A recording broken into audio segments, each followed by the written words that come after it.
Él no es polémico, solo es una persona brillante. Y eso a la gente le aterroriza. Es el epítome del sueño americano, pero también es la viva representación de la pesadilla americana. El señor Trump tiene que entender que el mundo no gira alrededor de su pene. Nunca antes había pensado, ese es el hombre que quiero que se postule para la presidencia, pero madre mía, ahora le adoro.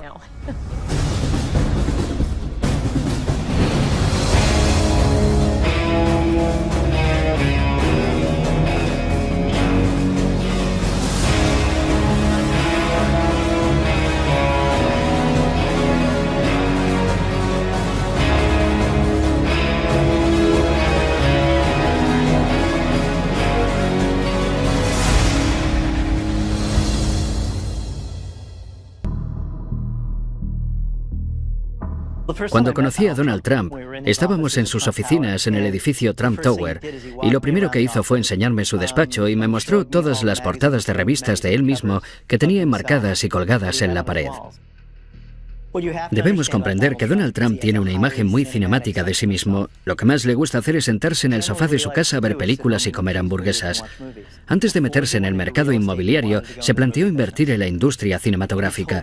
Me dijo que había pensado en mudarse a Hollywood para convertirse en productor de cine. Durante el tiempo que estuve con él no dejaba de hablar sobre películas o actores que le fascinaban. Un día me dijo que Clint Eastwood era la mayor estrella de cine de todos los tiempos. Y entonces me vino la imagen de Clint Eastwood apartándose el poncho por encima del hombro interpretando a El hombre sin nombre, paseando los dedos por encima de su revólver.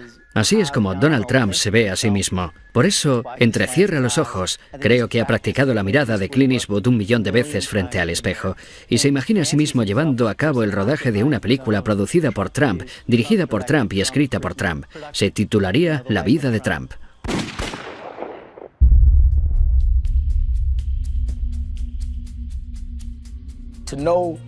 Los que conocen a Trump y están con él se convierten en espectadores de su autoindulgencia.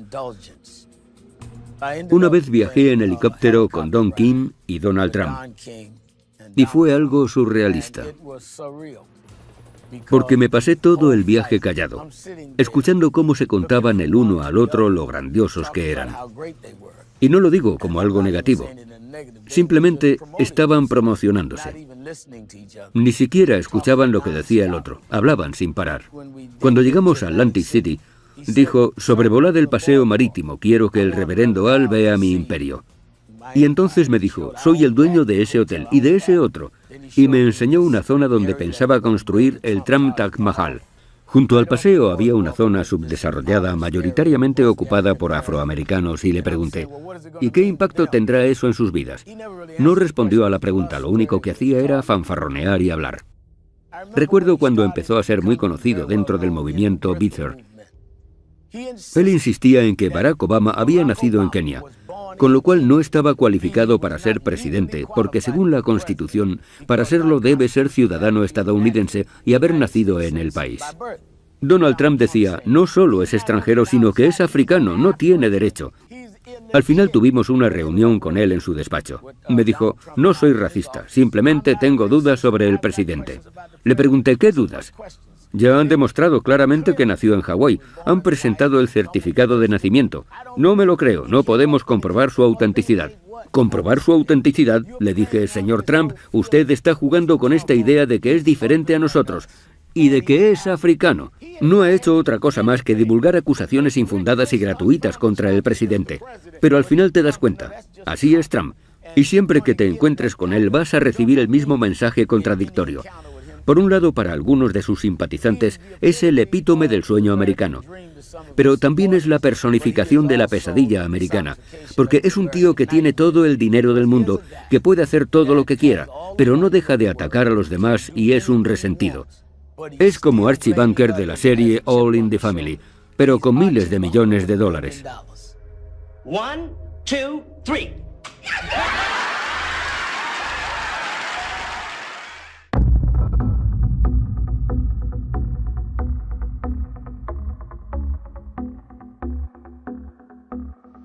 Le conocí porque en las clases de economía realizamos un caso de estudio sobre un libro llamado El arte de la negociación, uno de sus libros más vendidos. Y me dejó fascinada, porque estaba lleno de códigos de tiempo. Era como repasar un día cualquiera en la vida de Donald Trump. Llamar a esta persona, llamar a esta otra, llamar a mi abogado. Se veía el funcionamiento interno de esta gran mente. Hablaba de cómo destruir a la competencia. Era tan provocativo. Él lo ve todo como una partida de ajedrez. Y yo soy una ávida jugadora de ajedrez. Mientras leía el libro no dejaba de pensar. Para él, todo es como una gran partida de ajedrez. Cuando oí hablar de The Apprentice, lo anunciaban como una entrevista de trabajo. Si tienes lo que hay que tener, si quieres vivir como yo, manda tu currículum para ser mi becaria. Y nos lanzamos de cabeza. ¿Quién no quiere ser multimillonario? ¿Quién no quiere vivir en el Trump Tower y tener un ejército de mayordomos a su disposición? Donald Trump es la mente más brillante del mundo en cuanto a marketing y técnicas de venta. No tiene rival. Ya era muy famoso, pero se ha acabado convirtiendo en una superestrella, como una estrella del rock. You know, the show has gotten great reviews. I've gotten great reviews. Everything's gotten great reviews except for one thing, my hair. Todo el mundo decía, estás despedido, como en el programa. Todos querían estar cerca de él. He visto a gente enamorarse de él nada más conocerle. Gente que le apoya en todo lo que dice, que compra todo lo que vende, que hace cola por él, que le aclama. I am officially running for President of the United States, and we are going to make our country great again. Sabe que mientras la gente esté entretenida, mientras se sienta cautivada, mientras se mantenga la intriga, van a seguir viéndole, le van a prestar atención. Conoce mejor sus ángulos, sabe qué frases usar para elevar los ánimos, para bajarlos un poco, para dar énfasis, para suavizar. Conoce a su público. Sabe lo que esperan de él y él sabe dárselo.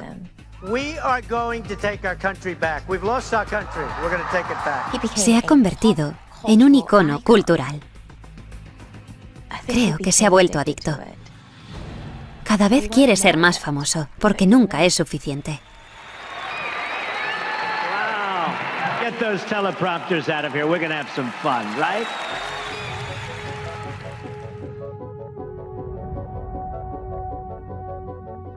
Mira, esta es una de mis posesiones más valiosas. De hecho, la guardo bajo llave. La Academia Militar de Nueva York fue el lugar donde Donald Trump se convirtió en líder por primera vez. Fue la primera vez que estuvo al mando de su propia compañía. En esta página aparezco justo al lado de Donald Trump.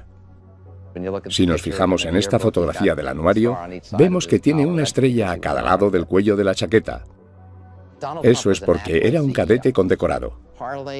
Donald Trump es un líder nato. Aprovechaba su sonrisa y encanto natural para llevarse bien con todo el mundo, y parecía que caía muy bien a todos. Con 17 años ya tenía a 40 cadetes bajo su mando. Era mi capitán, así que le conocí bastante bien. Donald era un chico algo rebelde y necesitaba aprender a canalizar esa rebeldía. Siempre me pareció un hombre con un objetivo muy claro, incluso por aquel entonces.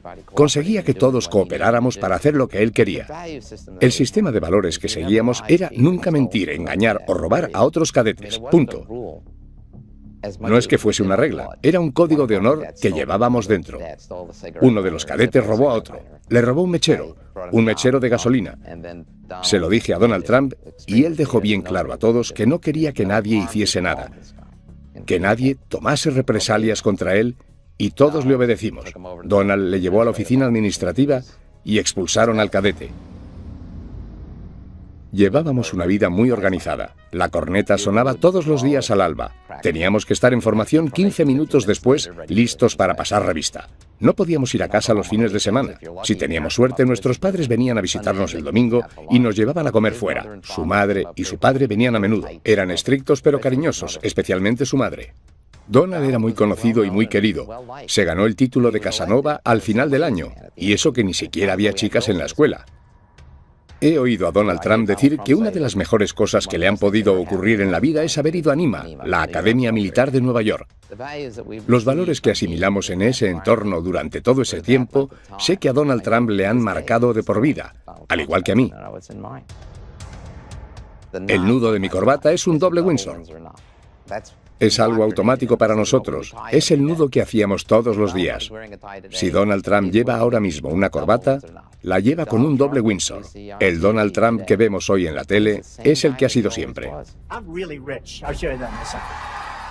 No nos confundamos. Donald Trump proviene de una familia muy rica. No penséis en una familia rica cualquiera. Fred Trump amasó una fortuna de al menos 500 millones de dólares. La riqueza y las conexiones políticas de su padre fueron determinantes en el ascenso y éxito empresarial de Donald.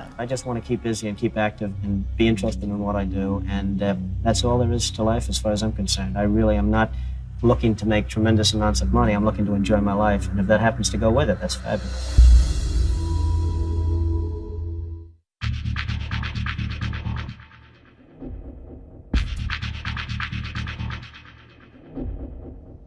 A lo largo de los años he tenido muchas reuniones con Donald Trump y durante esas conversaciones tenía la impresión de que él se veía a sí mismo como un forastero. Al principio creía que lo hacía para caerme en gracia, pero la verdad es que lo creía. Sentía que no formaba parte de lo que podíamos llamar la casta de sangre azul que dirigía Nueva York, que se había colado en ese entorno.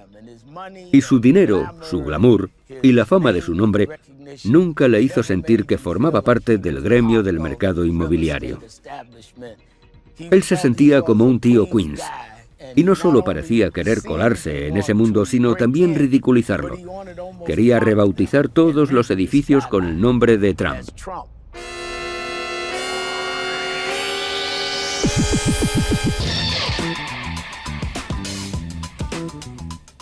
Donald Trump me llamó tocapelotas y estoy muy orgullosa de ello. Soy una auténtica neoyorquina, de los pies a la cabeza, nacida y criada aquí. Las décadas de los años 60 y 70 fueron unos años muy peligrosos, los peores años de la historia de Nueva York. Todos teníamos miedo de ser atracados. Si llevabas anillo de compromiso, le dabas la vuelta o te ponías un guante encima. Incendios, asesinatos, revueltas, violaciones. Donald Trump fue uno de los primeros en aprovecharse de Nueva York cuando estaba de capa caída, aunque de una forma positiva.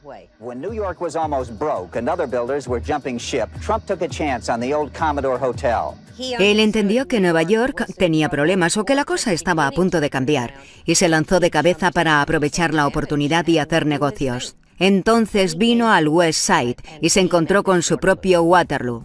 Trump's flashiest project is still on the drawing board. He and architect Helmut Jahn want to build a giant complex of offices, apartments, and shops on a 13-block site along the Hudson River. Quería construir un muro de 20 metros a lo largo de West Side, en el cual debajo habría un aparcamiento de 9.000 plazas, un centro comercial de 185.000 metros cuadrados, sobre el cual se erigía un edificio de 150 pisos, el edificio más alto del mundo, flanqueado por otros 6 edificios que también estarían entre los más altos del mundo. Habría diezmado por completo toda la economía en varios kilómetros a la redonda, no solo en el West Side. Trump era una figura muy influyente en esa época. Pidió al ayuntamiento que hiciese modificaciones en las leyes medioambientales y consiguió ponerlas en marcha.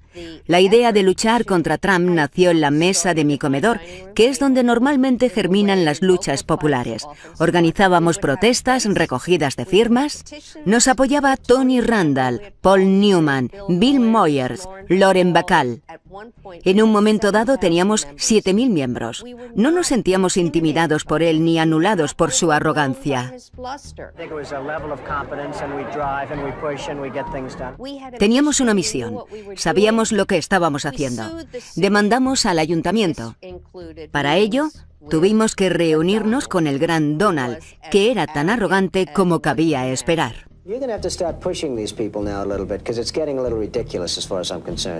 Trump aceptó nuestro diseño alternativo, que es lo que finalmente se construyó. Comprendió que lo que queríamos llevar a cabo era un proyecto mucho más razonable y factible. Me encanta recordar ese momento. En un momento dado, reculó y dijo: «Creo que habéis mejorado este proyecto». Le miré y le dije: «Donald, quiero que algún día lo reconozcas públicamente».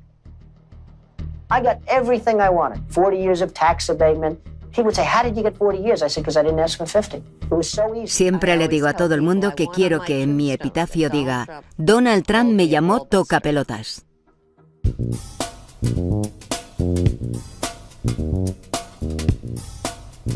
A los 21 me aceptaron en la Facultad de Medicina Cornell. Así que me asenté en Nueva York, en Manhattan, en 1967, en el llamado East Village. Sentía que el East Village era perfecto para un rebelde como yo, porque era una zona donde vivían muchos rebeldes, mucha gente que luchaba contra el Estado y la clase dirigente. Donald Trump quería construir en la zona de casas bajas del Soho una torre de apartamentos disfrazada de hotel para evitar las leyes urbanísticas, cuando en realidad iba a ser un edificio residencial, lo cual está prohibido. Creía que la gente del Soho éramos paletos y que podía aprovecharse de nosotros. Lo siento, Donald, si hay algún paleto aquí eres tú, porque no tenías ni idea de dónde te estabas metiendo.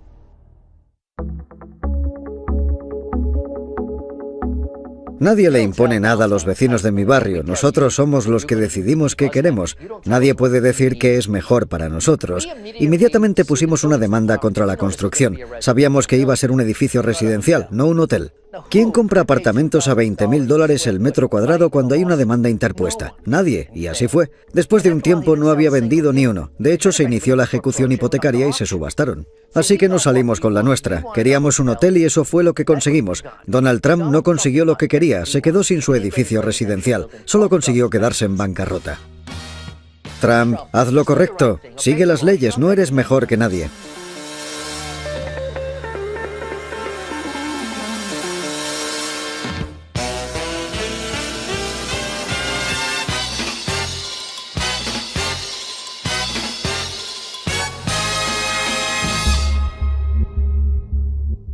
Siempre he sido abogada de derechos civiles, defensora de los derechos de las mujeres, abogada de las minorías que se han visto despojadas y privadas de sus derechos y que no han disfrutado de la igualdad de oportunidades en este país. Hemos defendido los derechos de las mujeres y de las minorías cuando hacerlo era algo muy impopular y controvertido, y sigue siéndolo en muchos aspectos.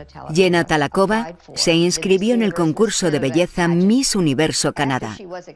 Después de ser aceptada, el comité del concurso decidió expulsarla de la competición basándose en un requisito que debían cumplir las participantes: haber nacido mujer. Do you identify as trans or as a woman? To me, I am a woman. I've always been a woman. Habían violado los derechos de Jenna. Decidimos dar una rueda de prensa para dirigirnos a Donald Trump, que era el dueño del concurso, para poner fin de una vez por todas a esta discriminación tan flagrante. Have you met Donald Trump? Not yet. Jenna tenía pasaporte canadiense, su carné de conducir y su certificado de nacimiento donde se indicaba que era una mujer. Y eso debería ser más que suficiente para el señor Trump. Ella no le ha pedido al señor Trump fotos de su nacimiento para ver su anatomía y para que demuestre que era un hombre. Después de dejar claro que no nos interesaban las fotos de su anatomía, el señor Trump llamó a TMZ para decir que seguramente me quedaría muy impresionada al ver su pene. Yo le respondí: no tengo una lupa suficientemente grande para ver algo tan pequeño. El señor Trump tiene que comprender que el mundo no gira alrededor de su pene ni del de nadie. Si alguna vez el mundo ha sido así, ya no lo es. A mí me pareció muy interesante porque me estaba insultando y atacándome directamente a mí. Esas cosas no me molestan porque el mensaje que yo entiendo es que he ganado la batalla y que tengo razón. Al final cedió. Creo que el señor Trump reconoció que en el fondo se trataba de un problema de derechos civiles. Pero al mismo tiempo había creado una cortina de humo para no admitirlo. Gloria got involved 2 days afterwards. The decision was already made, so she's obviously just in this for publicity. Had I known she was involved, maybe I wouldn't have made that decision because she's easy to beat. Pero lo irónico de todo esto es que 1 año o 2 después fuimos al canal Fox News y de pronto entró el señor Trump en la sala de espera donde estábamos sentados. Pensé, oh no, no me ha dado tiempo para preparar a mi cliente. ¿Qué va a decirle? ¿Qué va a hacer? Y se acercó, le presenté a mi cliente y él le dijo, tiene usted a la mejor abogada que podría encontrar. No cesa hasta conseguir su objetivo, así que nunca la despida porque no va a encontrar a nadie mejor. Y me sonrió, me estrechó la mano y se fue. Pero por otro lado, su discurso cuando estaba ante las cámaras era muy diferente. A lo mejor el verdadero Donald Trump es una mezcla de esas dos personalidades.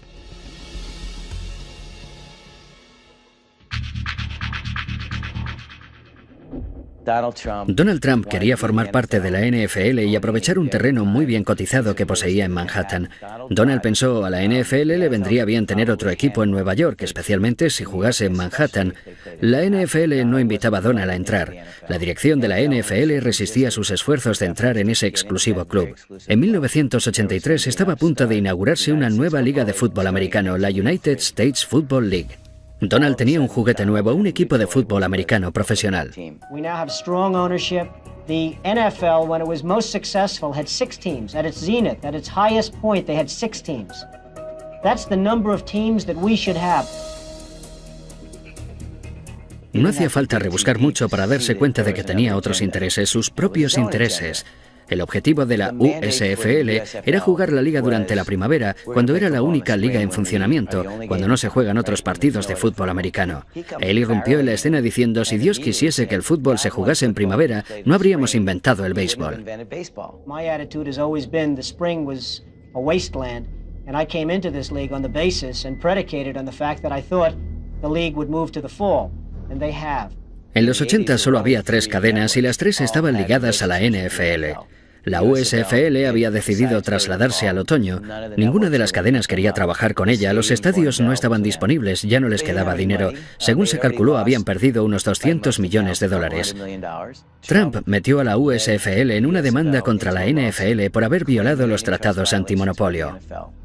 Based on what everybody tells me, based on common sense of the law, there is virtually no chance that we can lose this lawsuit.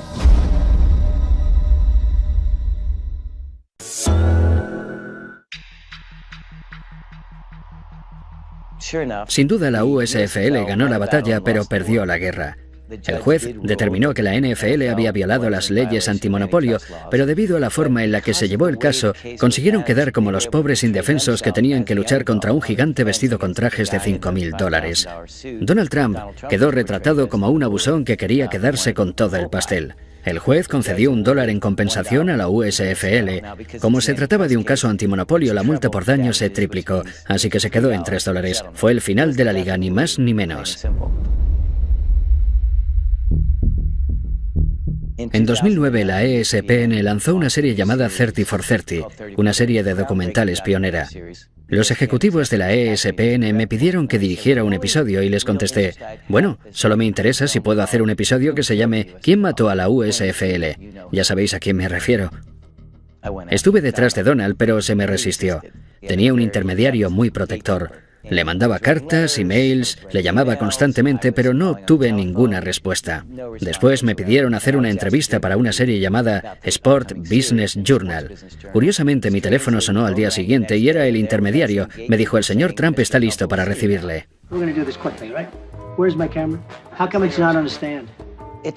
Parecía que no quería estar ahí. Todo le molestaba. Quería pasar a la siguiente pregunta y se notaba que estaba inquieto. Era como un niño pequeño cumpliendo un castigo. Conseguimos justo lo que queríamos, y él se esforzó por defenderse como pudo, pero entonces le di el golpe de gracia. Le enseñé el cheque que el juez le había concedido a la USFL. Quiero que veas esto. Eso le sacaría una sonrisa, ¿no? Pues no. Se acabó. Esa fue la gota que colmó el vaso. Se fue dándome unos golpecitos en el hombro con condescendencia y se marchó de la habitación. Me dijo, espero que entiendas que lo he hecho lo mejor que he podido. Le contesté, bueno, Donald, yo no soy un director de cine y voy a intentar ser todo lo objetivo y justo que me sea posible. Vamos a hacer un estreno por todo lo alto. La ESPN te va a invitar, te mandará una limusina. Espero que puedas venir. Y me dijo, bueno, eso dependerá de ti, ¿no crees? Le mandé una carta y él me contestó, cuando Donald te manda una carta, simplemente coge la que tú le has mandado y escribe encima con un marcador negro. Dijo que era una película barata y que faltaba a la verdad.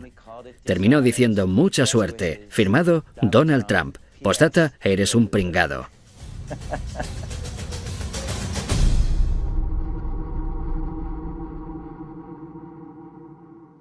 No iba a vivir en una vivienda de protección toda mi vida, y lo sabía porque mi madre nos permitía soñar, explorar y usar nuestra imaginación. A pesar de toda mi educación, la primera escuela en la que me gradué fue en la de la vida. Aprendí muy pronto que el mundo era duro y que tenía que ser más dura para sobrevivir. Fui a la Casa Blanca nada más terminar el máster y se me presentó la oportunidad de colaborar como voluntaria en la Convención Nacional del Partido Demócrata y de trabajar con una abogada de derechos civiles que se convirtió en mi mentora. Ella me ayudó a entrar en la Casa Blanca y a trabajar para el vicepresidente Al Gore. Después dejé la oficina de Al Gore y empecé a trabajar para Bill Clinton. Esa fue la época más convulsa de la Casa Blanca de los últimos tiempos. Hasta tuvimos una audiencia para la destitución del presidente. Por el amor de Dios, por decirlo de forma suave, acabé harta de la política. Mis compañeros de la Convención Nacional del Partido Demócrata me hablaron de The Apprentice.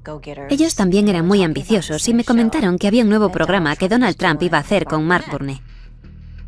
No se lo dije a nadie, pero pensé, voy a presentarme al concurso. Donald Trump buscaba a alguien que luchase para convertirse en director ejecutivo de su compañía. Quería personas como él. Honestas, provocativas, agresivas. Sabía que mi presentación marcaría el tono de mi relación con Donald Trump y tenía que diferenciarme de los demás. Donald Trump no me intimidaba, pero el proceso sí. No había reglas claras. Se hacía lo que Donald Trump decía. Lo que a él le apeteciese en el momento. Era el que decidía quién se iba a casa, fuese justo o no. Era el programa de Donald Trump, y eso sí me intimidaba. Siempre que entraba en el despacho, sabía que me la estaba jugando. Porque cuanto más forzase la situación, más famosa me hacía. Cuanto más agresiva fuese, cuanto más discutiese, cuanto más pelease, cuanto más insultante fuese, más fama adquiría mi marca, más crecía mi nombre, más gente quería verme en la tele. Finalmente me dijo esa terrible frase: «Estás despedida», con la mano así. Mi ambición iba más allá del concurso. Yo estaba jugando a un juego dentro del juego. No solo quería que los espectadores de The Apprentice supiesen mi nombre, quería que el mundo entero me conociese. La gente suele preguntarme por Donald, sobre si es tal y como parece, cuando en realidad Donald está jugando a un juego dentro del juego. Y está ganando. Y cuando no gana, cambia de juego y la gente no sabe seguirle el ritmo. Él no es polémico, solo es una persona brillante. Y eso aterroriza a la gente. Donald J. Trump is calling for a total and complete shutdown of Muslims entering the United States until our country's representatives can figure out what the hell is going on. La gente está cansada. Está cansada de que los políticos les digan una cosa y luego hagan lo contrario. Pero confían en lo que él dice. La gente que apoya a Donald sabe que lo que dice es lo que va a hacer. Porque todo lo que ha dicho en el pasado lo ha hecho. We're bringing our jobs back, folks. We're bringing our jobs back. We're going to bring them back.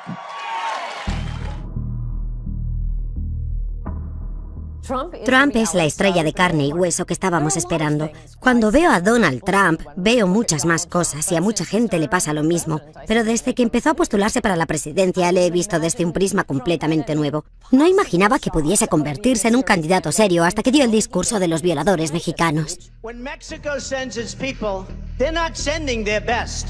They're not sending you. They're not sending you. They're sending people that have lots of problems. And they're bringing those problems with us. They're bringing drugs, they're bringing crime, they're rapists, and some, I assume, are good people. Eso no formaba parte del discurso que llevaba preparado, eso le salió del corazón.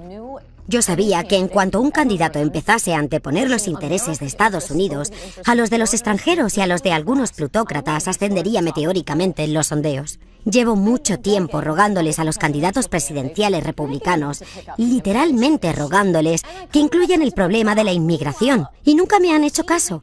De repente Trump vio una entrevista que me hizo Jorge Ramos e inmediatamente pidió que le llevasen una copia de mi libro Adiós América. El principal tema que trato son las violaciones por parte de mexicanos. 2 semanas más tarde, cuando estaba dando el discurso presentando su candidatura, se salió del guión y empezó a hablar de los delincuentes, traficantes de drogas y violadores que México nos envía. This is hate language. This will incite violence not only against Mexican Americans, Mexicans, but also against migrants. Y cuando una semana más tarde vi que no se había retractado después de todo el escándalo, pensé, aquí está, es el candidato que estaba esperando. It's not about me, it's about you, believe me.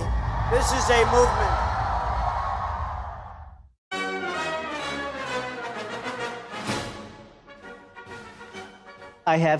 He pasado mucho tiempo con Donald Trump. Creo que cuando más estuve con él fue entre 2003 y 2005. Por aquel entonces cubrí un reportaje sobre él para New York Times y después estuve escribiendo el libro.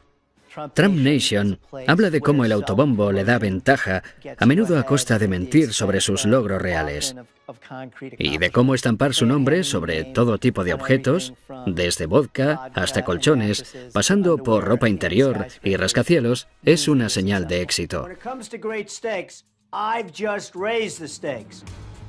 Este fue un momento muy interesante para mí. Tenía la oportunidad de escribir sobre una persona cuyo entramado empresarial era un auténtico desastre, pero que al mismo tiempo tenía una imagen pública gracias al programa The Apprentice, donde se mostraba como el dios del mundo empresarial. Hicimos muchos viajes cruzando el país a bordo de sus jets privados. Le encantan las patatas fritas, siempre tenía una gran bolsa cerca. Me llevó en su Ferrari rojo por Palm Beach y me pareció que no sabía conducirlo muy bien. Las marchas hacían mucho ruido cada vez que se paraba en un stop o que arrancaba. Le costaba mucho meter las marchas. Le encantaba que estuviese escribiendo un libro sobre él y creo que pensaba que lo íbamos a escribir juntos. Me sorprendió que estuviese dispuesto a cooperar, pero después me dijo que si le criticaba en el libro, iría por mí personalmente y diría que soy un pirado y que soy escoria y toda esa letanía de insultos tan trillados que le gusta usar. Dan Rather's a loser. Rosie's basically a loser. He's obviously in love with Adolf Hitler in some form. Justo antes de publicar el libro, me pidió que le enviase la portada. Poco después de recibirla, me llamó y me dijo, me encanta, parezco Superman. Me encanta. Pero igualmente me demandó. Me demandó. Me puso una demanda por $5.000 millones que creo que es la mayor demanda interpuesta por difamación en la historia de Estados Unidos. Decía que le había hecho un daño irreparable a su reputación y a su solvencia para hacer negocios. Todo se basaba en 3 páginas del libro que se centraban en el valor de su red empresarial, y en ellas hablaba de que él contaba una historia totalmente descabellada y exagerada cuando decía cuánto dinero tenía. Es falso, nunca ha sido el mayor constructor de Nueva York desde ningún punto de vista, ni teniendo en cuenta el valor de sus propiedades ni la cantidad de metros cuadrados que posee.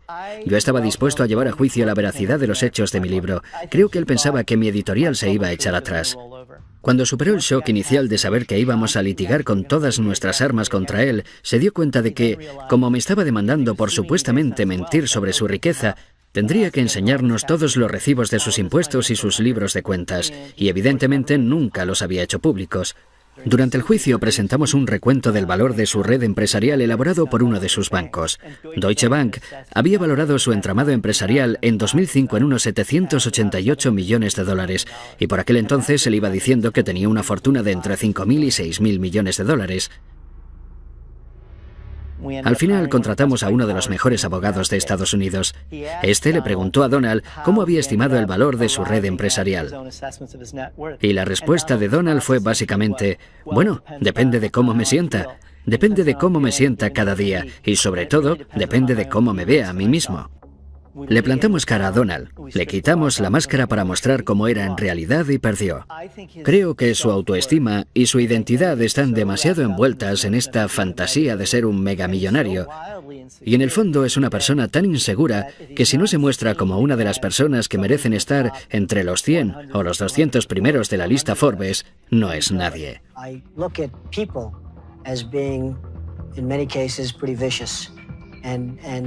Unless you're going to have a certain way, you're going to be eaten alive.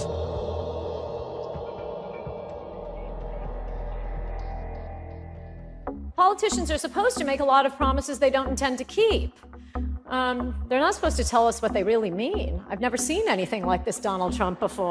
Nadie, salvo un multimillonario excéntrico que ama a Estados Unidos, podría hacer lo que él está haciendo. Porque sus contribuyentes le dirían, no, ese no es nuestro mensaje. Demuestra tener mucho carácter porque está dispuesto a perder dinero, a perder amigos en su mismo vecindario.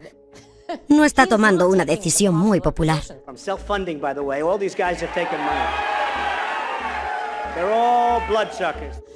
Nunca antes había pensado, ese es el hombre que quiero que se postule para la presidencia, pero madre mía, ahora le adoro. Nunca había asistido a un evento político donde la gente estuviese tan feliz, porque por fin alguien hablaba sobre inmigración, sobre comercio y sobre proteger a los americanos, y además mandaba a tomar viento fresco a los medios de comunicación y a la corrección política. Los ciudadanos llevan mucho tiempo esperando que alguien se ponga de su lado en estos asuntos. En todos sus mítines, ¿cuál es la frase que despierta más ovaciones? Voy a levantar un muro. Todo el mundo se pone en pie al oírlo. Es cuando más le aplauden. Si nota que se está alargando demasiado, que la gente empieza a aburrirse, que dice algo que no gusta, si quiere ganárselos de nuevo, empieza a hablar del muro.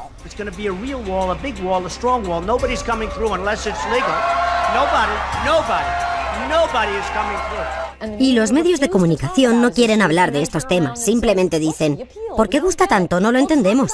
Pues hablad de los problemas reales. La candidatura de Donald Trump se basa en el colapso del sueño americano. Y no hablo del típico cliché, ni siquiera me refiero exclusivamente al aspecto económico.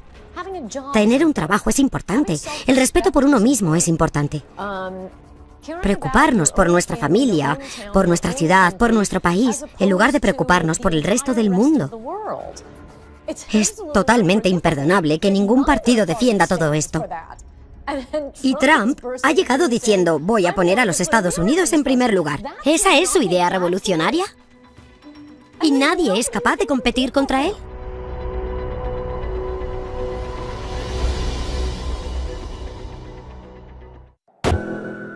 We view this as war.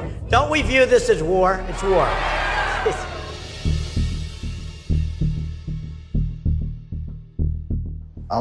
Gran parte del pueblo estadounidense está muy enfadado. No dejan de mandar representantes a Washington para que cambien las cosas, pero nada cambia. Y la cosa va cada vez peor. Y a menos que alguien luche por ellos, nada va a cambiar. Estados Unidos es ahora igual que la Roma antigua. La ciudad se está desmoronando a nuestro alrededor y el pueblo solo quiere ir al Coliseo.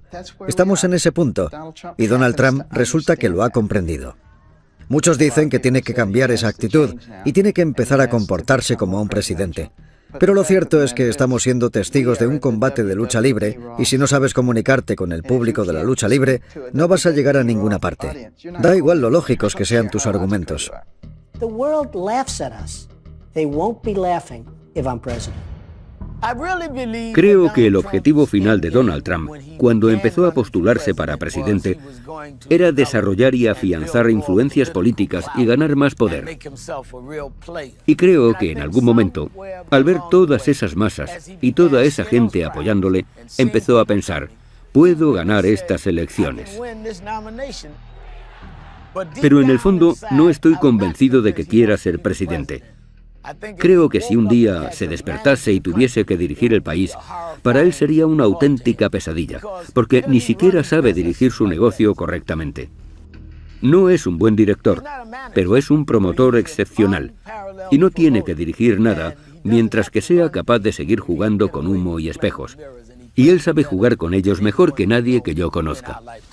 We have huge deficits, we have huge unemployment, we have huge problem, and we're not respected. Estoy segura de que me pasaré los próximos 8 años criticándole por haber hecho esto o lo otro, pero creo que va a construir el muro. Creo que va a limitar y a prohibir completamente la inmigración de musulmanes, a reducir la inmigración en general y a deportar a los extranjeros ilegales. Si le quitamos los grilletes a las fuerzas del orden, vamos a librarnos de muchos inmigrantes ilegales, y los estadounidenses llevan mucho tiempo pidiendo a los políticos que lo hagan, pero no les hacen caso. We have thousands of people trying to get in. Should we let them in or not?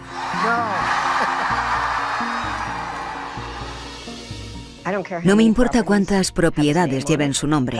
Dios le bendiga, que se haga todo lo rico que pueda. Pero las demás personas también tienen sus derechos. Cuando ataca a las minorías o a las mujeres a las que se les ha denegado sus derechos, da a entender muchas cosas sobre sí mismo. Sobre lo que está dispuesto a hacer, cómo está dispuesto a hacerlo y el tipo de persona que él cree que es. Puede que nos parezca divertido, pero debemos recordar que quien se siente en la Casa Blanca va a tomar decisiones cruciales para todos, y eso ya no es cosa de risa. Irónicamente, lo que me asusta de Donald Trump es lo mismo que le asusta al Partido Republicano. ¿Cómo volveremos a controlar todo esto? ¿Hasta cuándo va a durar? ¿Y hacia dónde nos lleva? Me recuerda a cuando de niño me llevaban a la montaña rusa de Coney Island porque no sabía dónde iba a terminar el viaje. Solamente rezaba para que terminase y que el vagón no se saliese de los raíles.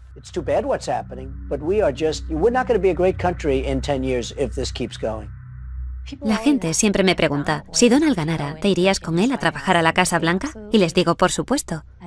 Creo que servir al país que amo es una oportunidad única que no puedo desaprovechar. Y además me gustan las armas y el dinero. Comercio, tesoro, defensa, exteriores, donde me necesite, señor Trump, ahí estaré. Lo peor que podéis hacer es subestimar a Donald Trump. Nunca, nunca subestiméis a Donald Trump. Creo que la Casa Blanca de Trump tendría unos 50 pisos de altura. Estaría pintada de dorado, instalaría luces intermitentes por toda la avenida Pensilvania. El Air Force One estaría incrustado de diamantes. La televisión emitiría más charlas del presidente junto a su chimenea de las que querríamos ver en toda nuestra vida. Aparte de eso, puede ser un buen presidente, pero cualquiera que piense que Donald Trump va a desaparecer está tremendamente equivocado.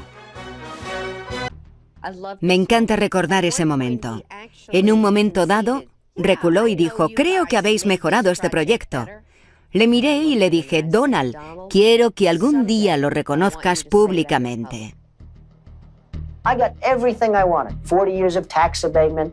He would say, how did you get 40 years? I said, because I didn't ask for 50. It was so easy. Siempre le digo a todo el mundo que quiero que en mi epitafio diga, Donald Trump me llamó tocapelotas.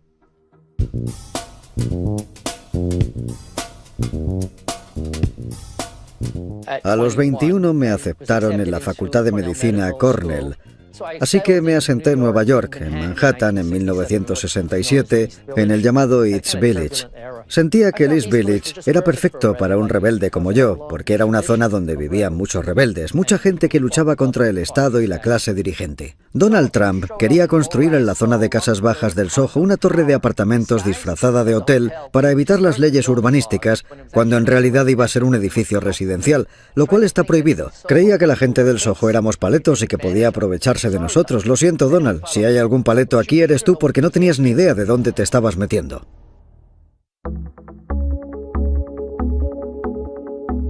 Nadie le impone nada a los vecinos de mi barrio. Nosotros somos los que decidimos qué queremos. Nadie puede decir qué es mejor para nosotros. Inmediatamente pusimos una demanda contra la construcción. Sabíamos que iba a ser un edificio residencial, no un hotel. ¿Quién compra apartamentos a $20.000 el metro cuadrado cuando hay una demanda interpuesta? Nadie, y así fue. Después de un tiempo no había vendido ni uno. De hecho, se inició la ejecución hipotecaria y se subastaron. Así que nos salimos con la nuestra. Queríamos un hotel y eso fue lo que conseguimos. Donald Trump no consiguió lo que quería, se quedó sin su edificio residencial. Solo consiguió quedarse en bancarrota. Trump, haz lo correcto. Sigue las leyes, no eres mejor que nadie.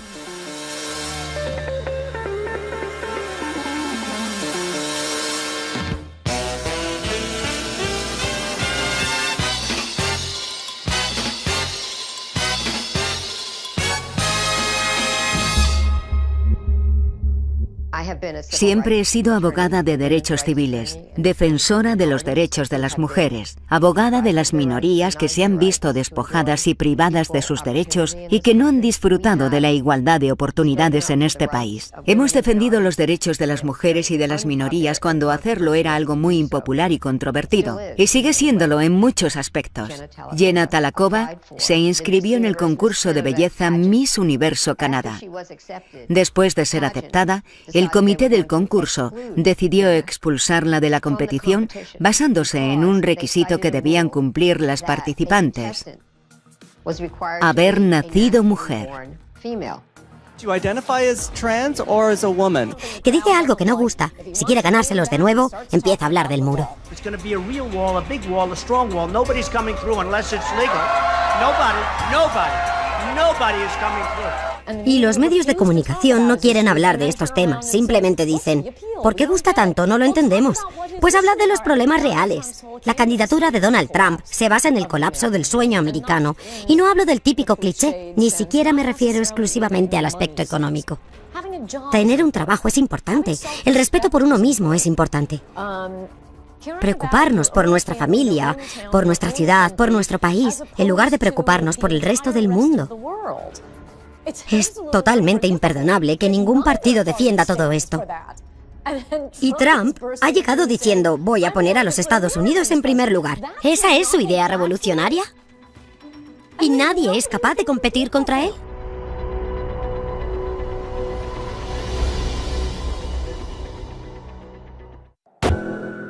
We view this as war. Don't we view this as war? It's war.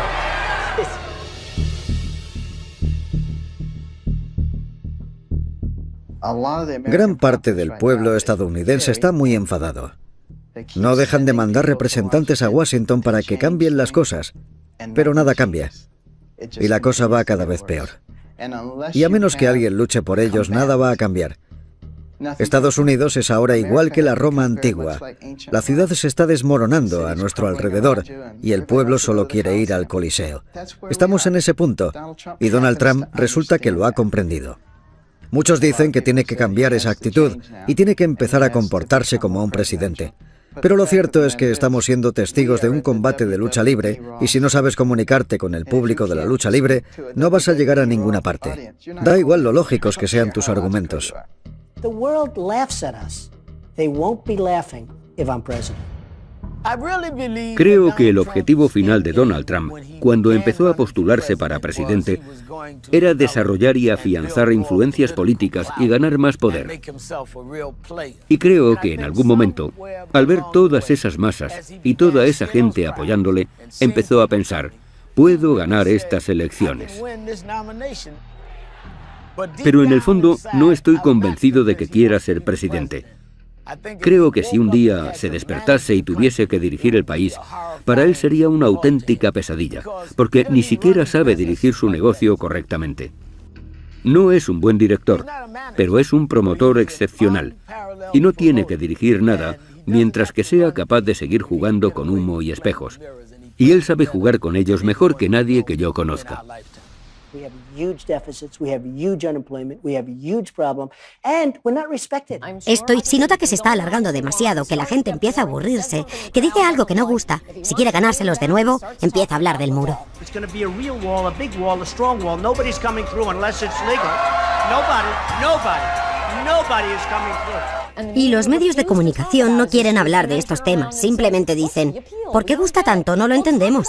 Pues hablad de los problemas reales. La candidatura de Donald Trump se basa en el colapso del sueño americano. Y no hablo del típico cliché, ni siquiera me refiero exclusivamente al aspecto económico. Tener un trabajo es importante. El respeto por uno mismo es importante. Preocuparnos por nuestra familia, por nuestra ciudad, por nuestro país, en lugar de preocuparnos por el resto del mundo.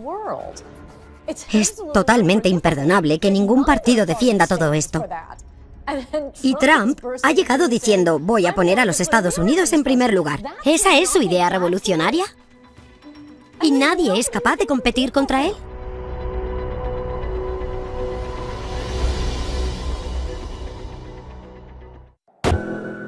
We view this as war.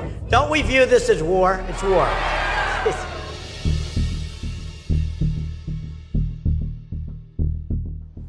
Gran parte del pueblo estadounidense está muy enfadado. No dejan de mandar representantes a Washington para que cambien las cosas, pero nada cambia. Y la cosa va cada vez peor. Y a menos que alguien luche por ellos, nada va a cambiar. Estados Unidos es ahora igual que la Roma antigua. La ciudad se está desmoronando a nuestro alrededor y el pueblo solo quiere ir al Coliseo. Estamos en ese punto y Donald Trump resulta que lo ha comprendido. Muchos dicen que tiene que cambiar esa actitud y tiene que empezar a comportarse como un presidente.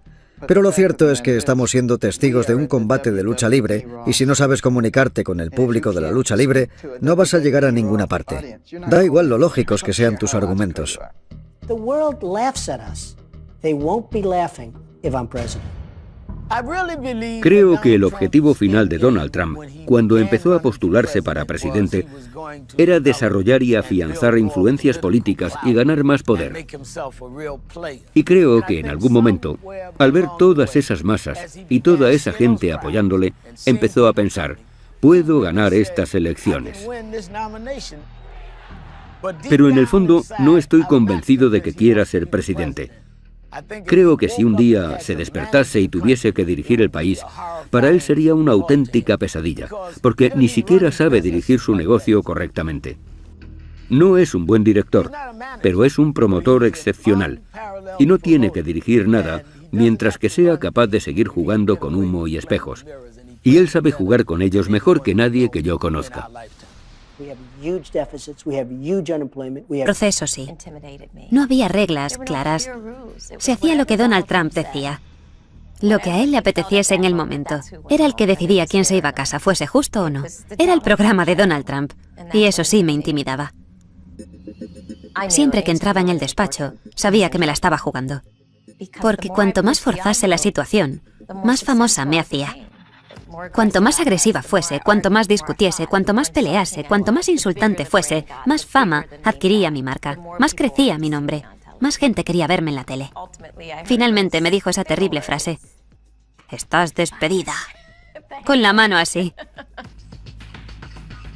Mi ambición iba más allá del concurso. Yo estaba jugando a un juego dentro del juego. No solo quería que los espectadores de The Apprentice supiesen mi nombre, quería que el mundo entero me conociese. La gente suele preguntarme por Donald, sobre si es tal y como parece, cuando en realidad Donald está jugando a un juego dentro del juego. Y está ganando. Y cuando no gana, cambia de juego y la gente no sabe seguirle el ritmo. Él no es polémico, solo es una persona brillante. Y eso aterroriza a la gente. Donald J. Trump is calling for a total and complete shutdown of Muslims entering the United States until our country's representatives can figure out what the hell is going on. La gente está cansada. Está cansada de que los políticos les digan una cosa y luego hagan lo contrario. Pero confían en lo que él dice. La gente que apoya a Donald sabe que lo que dice es lo que va a hacer. Porque todo lo que ha dicho en el pasado lo ha hecho. We're bringing our jobs back, folks. We're bringing our jobs back. We're going to bring them back.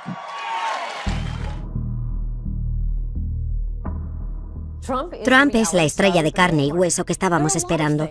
Cuando veo a Donald Trump, veo muchas más cosas y a mucha gente le pasa lo mismo. Pero desde que empezó a postularse para la presidencia, le he visto desde un prisma completamente nuevo. No imaginaba que pudiese convertirse en un candidato serio hasta que dio el discurso de los violadores mexicanos. When Mexico sends its people, they're not sending their best. They're not sending you. They're not sending you. They're sending people that have lots of problems. And they're bringing those problems with us. They're bringing drugs, they're bringing crime, they're rapists, and some, I assume, are good people. Eso no formaba parte del discurso que llevaba preparado, eso le salió del corazón. Yo sabía que en cuanto un candidato empezase a anteponer los intereses de Estados Unidos a los de los extranjeros y a los de algunos plutócratas, ascendería meteóricamente en los sondeos. Llevo mucho tiempo rogándoles a los candidatos presidenciales republicanos, literalmente rogándoles, que incluyan el problema de la inmigración, y nunca me han hecho caso. De repente Trump vio una...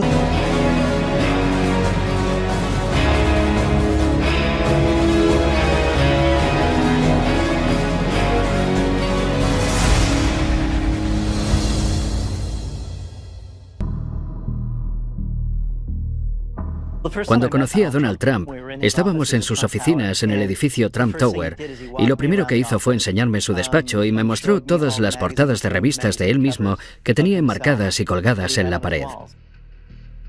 Debemos comprender que Donald Trump tiene una imagen muy cinemática de sí mismo. Lo que más le gusta hacer es sentarse en el sofá de su casa a ver películas y comer hamburguesas. Antes de meterse en el mercado inmobiliario, se planteó invertir en la industria cinematográfica. Me dijo que había pensado en mudarse a Hollywood para convertirse en productor de cine. Durante el tiempo que estuve con él no dejaba de hablar sobre películas o actores que le fascinaban. Un día me dijo que Clint Eastwood era la mayor estrella de cine de todos los tiempos. Y entonces me vino la imagen de Clint Eastwood apartándose el poncho por encima del hombro interpretando a El hombre sin nombre, paseando los dedos por encima de su revólver. Así es como Donald Trump se ve a sí mismo. Por eso, entrecierra los ojos. Creo que ha practicado la mirada de Clint Eastwood 1.000.000 de veces frente al espejo. Y se imagina a sí mismo llevando a cabo el rodaje de una película producida por Trump, dirigida por Trump y escrita por Trump. Se titularía La vida de Trump.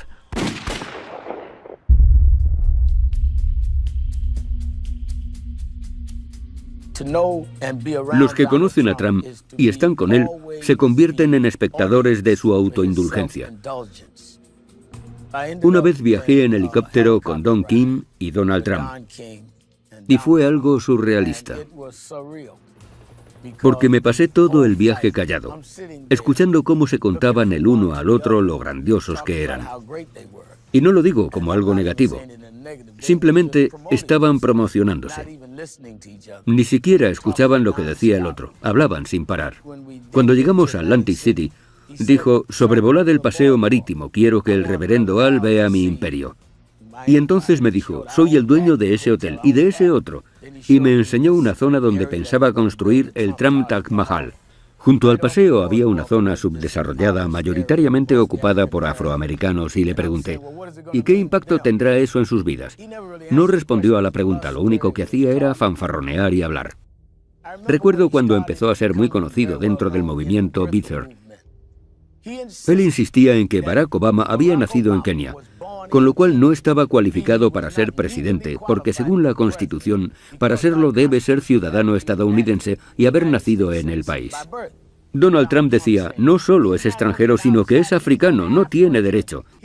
Al final tuvimos una reunión con él en su despacho. Me dijo: no soy racista, simplemente tengo dudas sobre el presidente. Reculó y dijo: creo que habéis mejorado este proyecto.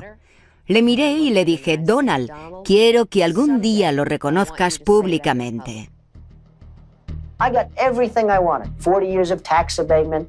He would say, how did you get 40 years? I said, because I didn't ask for 50. It was so easy. Siempre le digo a todo el mundo que quiero que en mi epitafio diga: Donald Trump me llamó tocapelotas.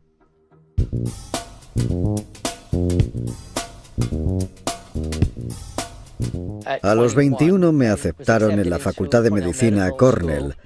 Así que me asenté en Nueva York, en Manhattan, en 1967, en el llamado East Village. Sentía que el East Village era perfecto para un rebelde como yo, porque era una zona donde vivían muchos rebeldes, mucha gente que luchaba contra el Estado y la clase dirigente. Donald Trump quería construir en la zona de casas bajas del Soho una torre de apartamentos disfrazada de hotel para evitar las leyes urbanísticas, cuando en realidad iba a ser un edificio residencial, lo cual está prohibido. Creía que la gente del Soho éramos paletos y que podía aprovecharse de nosotros. Lo siento, Donald, si hay algún paleto aquí eres tú, porque no tenías ni idea de dónde te estabas metiendo.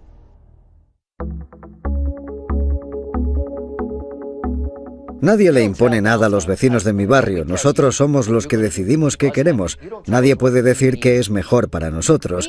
Inmediatamente pusimos una demanda contra la construcción. Sabíamos que iba a ser un edificio residencial, no un hotel. ¿Quién compra apartamentos a $20.000 el metro cuadrado cuando hay una demanda interpuesta? Nadie, y así fue. Después de un tiempo no había vendido ni uno. De hecho, se inició la ejecución hipotecaria y se subastaron. Así que nos salimos con la nuestra. Queríamos un hotel y eso fue lo que conseguimos. Donald Trump no consiguió lo que quería, se quedó sin su edificio residencial. Solo consiguió quedarse en bancarrota. Trump, haz lo correcto. Sigue las leyes, no eres mejor que nadie.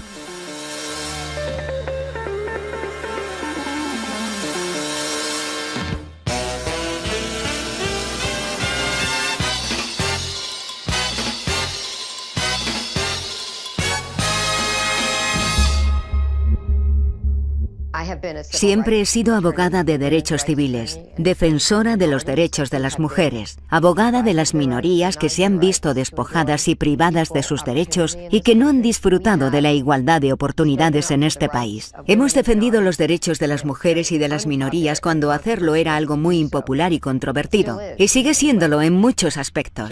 Jenna Talakova se inscribió en el concurso de belleza Miss Universo Canadá. Después de ser aceptada, el El comité del concurso decidió expulsarla de la competición basándose en un requisito que debían cumplir las participantes: haber nacido mujer. Do you identify as trans or as a woman? To me, I am a woman. I've always been a woman. Realizamos un caso de estudio sobre un libro llamado El arte de la negociación, uno de sus libros más vendidos. Y me dejó fascinada, porque estaba lleno de códigos de tiempo. Era como repasar un día cualquiera en la vida de Donald Trump. Llamar a esta persona, llamar a esta otra, llamar a mi abogado. Se veía el funcionamiento interno de esta gran mente. Hablaba de cómo destruir a la competencia. Era tan provocativo. Él lo ve todo como una partida de ajedrez. Y yo soy una ávida jugadora de ajedrez. Mientras leía el libro no dejaba de pensar, para él todo es como una gran partida de ajedrez. Cuando oí hablar de The Apprentice, lo anunciaban como una entrevista de trabajo. Si tienes lo que hay que tener, si quieres vivir como yo, manda tu currículum para ser mi becaria. Y nos lanzamos de cabeza. ¿Quién no quiere ser multimillonario? ¿Quién no quiere vivir en el Trump Tower y tener un ejército de mayordomos a su disposición? Donald Trump es la mente más brillante del mundo en cuanto a marketing y técnicas de venta. No tiene rival. Ya era muy famoso, pero se ha acabado convirtiendo en una superestrella, como una estrella del rock. You know, the show has gotten great reviews. I've gotten great reviews. Everything's gotten great reviews except for one thing, my hair.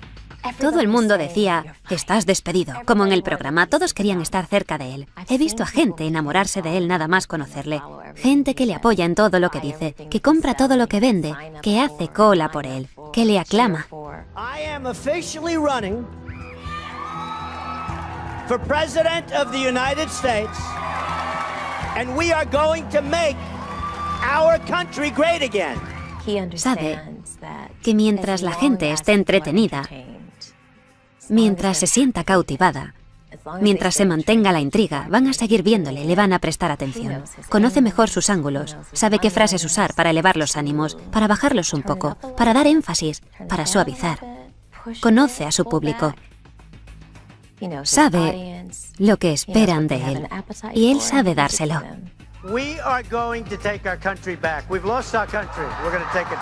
Se ha convertido en un icono cultural. Creo que se ha vuelto adicto. Cada vez quiere ser más famoso, porque nunca es suficiente. Wow. Get those teleprompters out of here. We're gonna have some fun, right?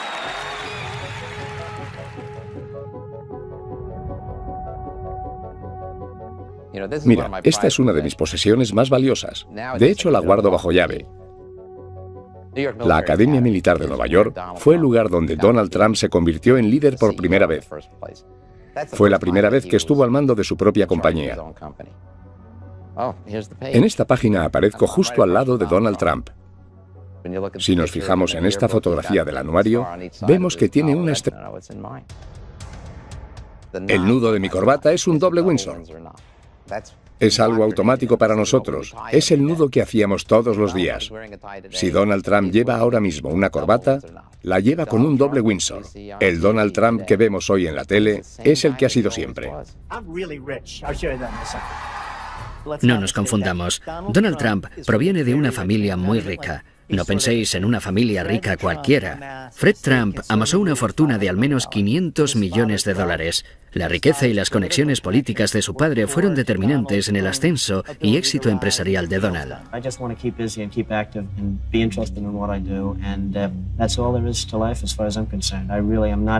Looking to make tremendous amounts of money. I'm looking to enjoy my life, and if that happens to go with it, that's fabulous.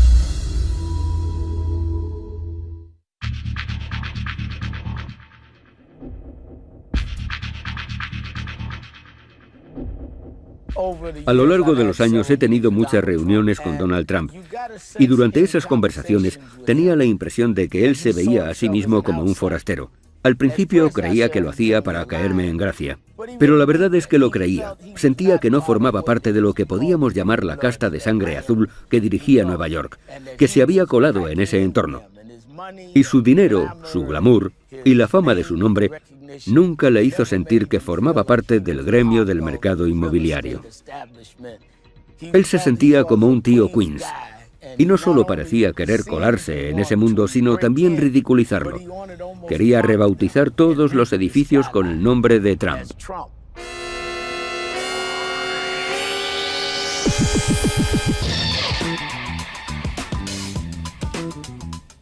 Donald Trump me llamó tocapelotas y estoy muy orgullosa de ello. Soy una auténtica neoyorquina, de los pies a la cabeza, nacida y criada aquí.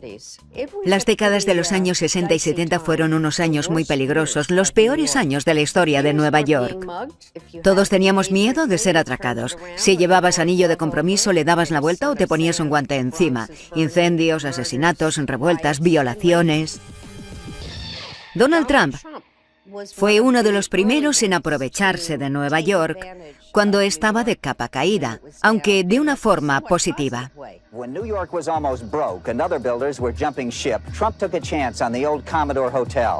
Él entendió que Nueva York tenía problemas o que la cosa estaba a punto de cambiar y se lanzó de cabeza para aprovechar la oportunidad y hacer negocios. Entonces vino al West Side y se encontró con su propio Waterloo. Trump's flashiest project is still on the drawing board. He and architect Helmut Jahn want to build a giant complex of offices, apartments and shops on a 13-block... El objetivo de la USFL era jugar la liga durante la primavera, cuando era la única liga en funcionamiento, cuando no se juegan otros partidos de fútbol americano. Él irrumpió en la escena diciendo: si Dios quisiese que el fútbol se jugase en primavera, no habríamos inventado el béisbol. And I came into this league on the basis and predicated on the fact that I thought the league would move to the fall, and they have. En los 80 solo había 3 cadenas y las 3 estaban ligadas a la NFL. La USFL había decidido trasladarse al otoño. Ninguna de las cadenas quería trabajar con ella, los estadios no estaban disponibles, ya no les quedaba dinero. Según se calculó, habían perdido unos $200 millones. Trump metió a la USFL en una demanda contra la NFL por haber violado los tratados antimonopolio. Based on what everybody tells me, based on common sense of the law, there is virtually no chance that we can lose this lawsuit.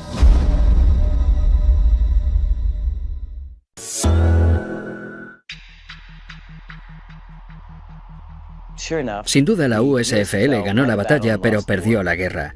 El juez determinó que la NFL había violado las leyes antimonopolio, pero debido a la forma en la que se llevó el caso, consiguieron quedar como los pobres indefensos que tenían que luchar contra un gigante vestido con trajes de $5.000. Donald Trump quedó retratado como un abusón que quería quedarse con todo el pastel. El juez concedió $1 en compensación a la USFL. Como se trataba de un caso antimonopolio, la multa por daño se triplicó, así que se quedó en $3. Fue el final de la liga, ni más ni menos.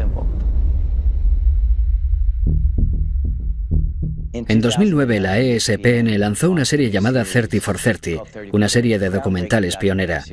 Los ejecutivos de la ESPN me pidieron que dirigiera un episodio y les contesté: bueno, solo me interesa si puedo hacer un episodio que se llame ¿Quién mató a la USFL? Ya sabéis a quién me refiero. Estuve detrás de Donald, pero se me resistió. Tenía un intermediario muy protector. Le mandaba cartas, emails, le llamaba constantemente, pero no obtuve ninguna respuesta. Después me pidieron hacer una entrevista para una serie llamada Sport Business Journal. Curiosamente, mi teléfono sonó al día siguiente y era el intermediario. Me dijo: el señor Trump está listo para recibirle. Parecía que no quería estar ahí. Todo le molestaba. Quería pasar a la siguiente pregunta y se notaba que estaba inquieto. Era como un niño pequeño cumpliendo un castigo. Conseguimos justo lo que queríamos, y él se esforzó por defenderse como pudo, pero entonces le di el golpe de gracia. Le enseñé el cheque que el juez le había concedido a la USFL. Quiero que veas esto.